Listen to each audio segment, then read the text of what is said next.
In today's video, I'm going to teach you how to add custom code in GoHighLevel Form Builder.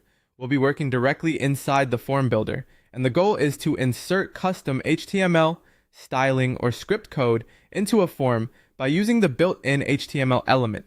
This is useful when you want more control over how your form looks or behaves without changing the rest of the form manually. To get started, log into GoHighLevel and make sure you're in the correct account or location where your form is stored. Once you're inside the platform, look over to the left-hand side of the screen where the main navigation menu is located. From that left sidebar, click on Sites. This section is where GoHighLevel keeps assets related to pages, funnels, and forms. After that, select Forms to open the form management area. Now choose the form you want to edit and open it in the builder. If you have several forms, take a moment to confirm that you're opening the right one before making any changes. That helps avoid editing the wrong asset by mistake. Once the form builder is open, go to the top left sidebar and click the Add Elements icon, which appears as a plus sign. This opens the list of elements you can place into your form layout. Next, scroll through the available elements or use the search function to find the HTML element more quickly.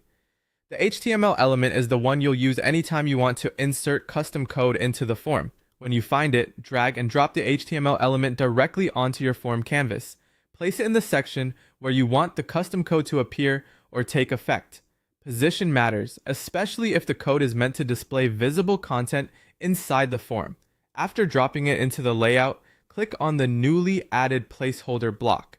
This opens the editable area for that HTML element where you can enter your code. Now paste your custom HTML, your style tags, or your script tags into that block. This is the key step where your custom code is added to the form. If you're using styling, make sure it's formatted cleanly so it applies correctly.